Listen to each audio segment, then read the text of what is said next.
warahmatullahi wabarakatuh. Waalaikumsalam warahmatullahi wabarakatuh.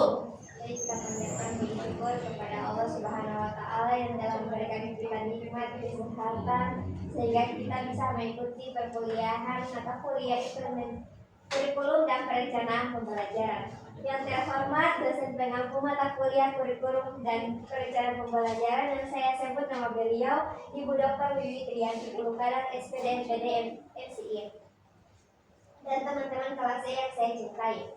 Kami dari kelompok 5 akan mempresentasikan materi implementasi kurikulum dan perencanaan pembelajaran. Saya Siti Nurhaliza Sulaiman sebagai moderator dan pemateri yang kedua. Saya Nur Alicia Putri Asari sebagai pemateri pertama. Saya Sana Butini sebagai pemateri ketiga. Dan saya juga Dirmania pemateri keempat. Baik, kita langsung saja pada pemateri yang pertama yaitu Nur Alicia Putri Asari. Kepada Nur Alicia, saya persilakan.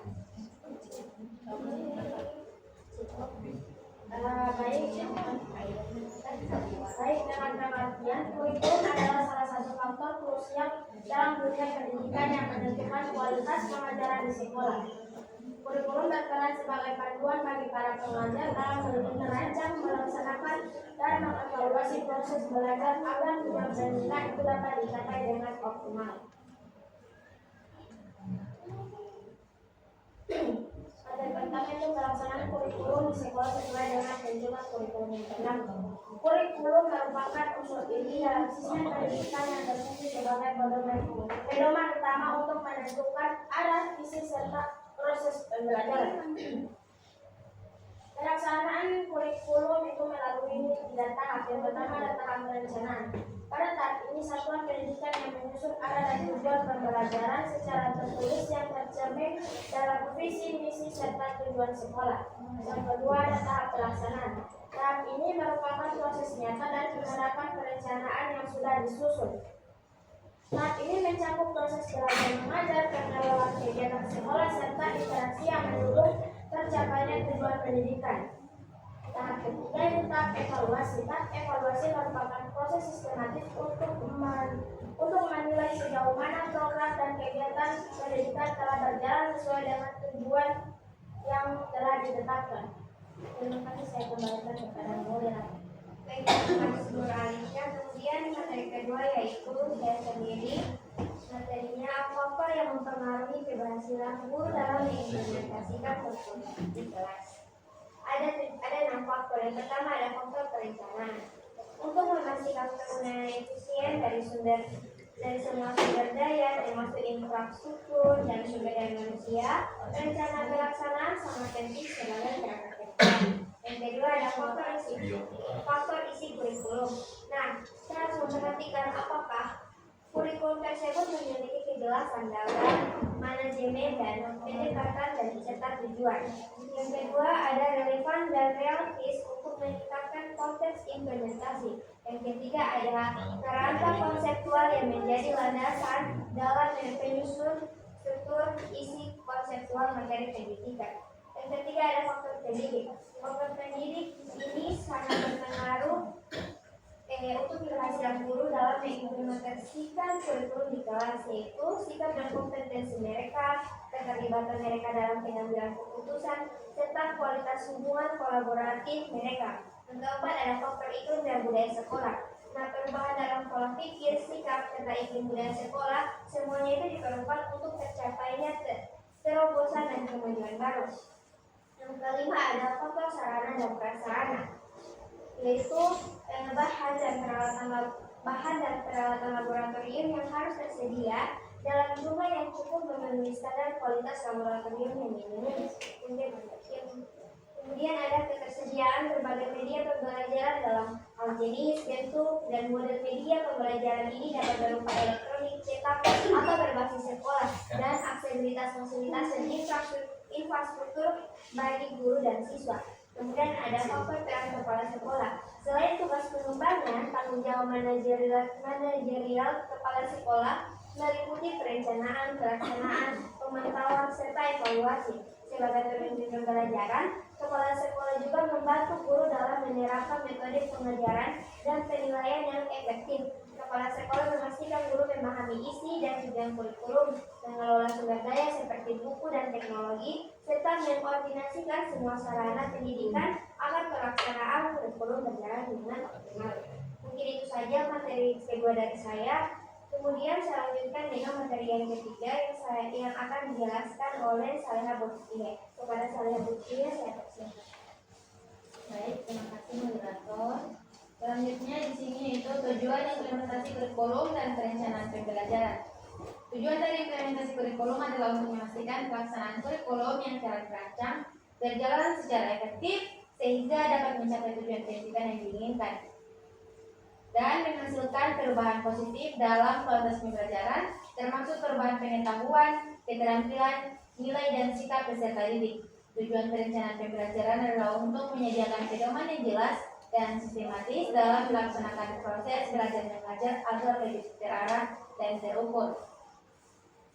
Di sini ada contoh penerapan implementasi kurikulum dan perencanaan pembelajaran, yaitu penerapan implementasi kurikulum proyek penguatan profil pelajar Pancasila. Contoh di sekolah dasar yaitu guru merancang proyek kewirausahaan yang bertema Kita Suka Teh Manis, di mana siswa belajar membuat dan menjual es teh manis. Jadi proyek ini melatih keterampilan praktik, kewirausahaan, dan nilai gotong royong. Melalui kegiatan ini siswa belajar secara holistik dan kontekstual sesuai dengan karakter profil pelajar Pancasila. Mungkin itu saja yang bisa saya sampaikan. Saya kembalikan ke moderator. Baik, terima kasih Saleha Bukhie. Dan terakhir materi yang akan dijelaskan oleh Salsabila Dinulari Abdul. Kepada Salsabila saya persilakan.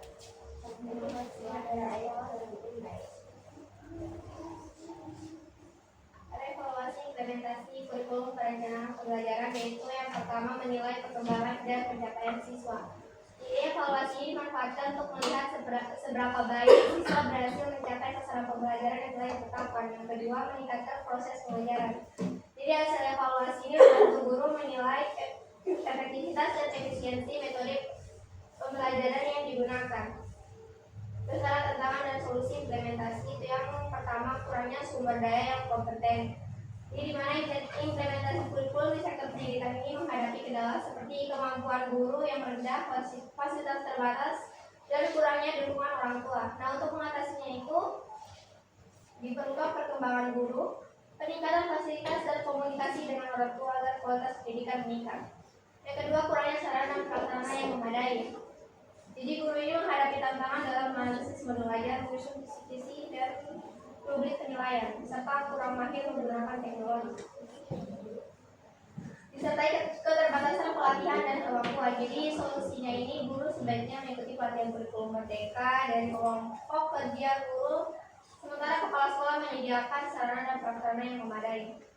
Adapun perencanaan pembelajaran itu adalah proses menyusun strategi, tujuan, dan kegiatan pembelajaran, sedangkan rencana pelaksanaan pembelajaran atau RPP itu merupakan dokumen operasional yang memuat semua detail perencanaan termasuk standar kompetensi, materi ajar, aktivitas pembelajaran, indikator hasil, penilaian, waktu, dan sumber belajar. Sekian saya kembalikan moderator. Terima kasih, itulah materi yang telah kami paparkan. Jika ada yang ingin bertanya, kami persilakan. Kami batasi pertanyaan. Kepada kalian kami persilakan.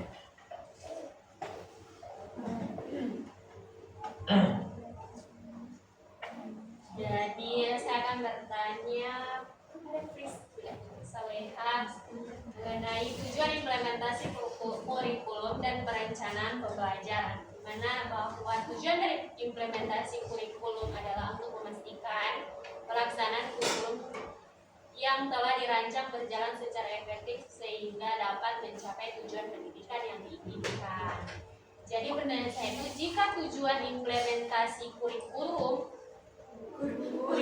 adalah memastikan pelaksanaannya berjalan efektif untuk mencapai tujuan dalam pendidikan, bagaimana cara mengukur keefektifan tersebut secara objektif, mengingat setiap sekolah memiliki kondisi, sumber daya, dan karakter siswa yang berbeda-beda. Sekian dari saya berikan ke moderator. Baik, terima kasih Fadila. Kepada Rahma Musa saya persilakan. Baik, terima kasih moderator. Langsung saja Menurut kamu, apakah semua sekolah memiliki kesempatan yang sama untuk mengimplementasikan kurikulum? Nah, mengingat perbedaan fasilitas dan sumber daya. Oke, baik, terima kasih Rahma. Kepada Natasha Muhammad saya persilahkan. Terima kasih. Pertanyaannya, apakah fleksibilitas yang ditawarkan guru mereka bisa menimbulkan ketimpangan antar desa? Jika iya, jelaskan dan kira-kira bagaimana cara mengatasi agar tidak terjadi ketimpangan tersebut. Baik, terima kasih Natasha. Jawabannya kepada Yusrin saya persilahkan. Baik, tentu saja apa tantangan utama yang dihadapi dalam menyiapkan lulusan sebagai calon pemimpin bangsa yang unggul, berkarakter, dan berkepribadian Pancasila di era globalisasi saat ini? Baik, terima kasih teman-teman yang sudah bertanya. Berikan kami waktu untuk menjawab. Baik, kami akan menjawab pertanyaan dari teman-teman yang sudah bertanya tadi. Pertanyaan pertama dari Fadila yang akan dijawab oleh teman saya yaitu Nur Alicia. Baik,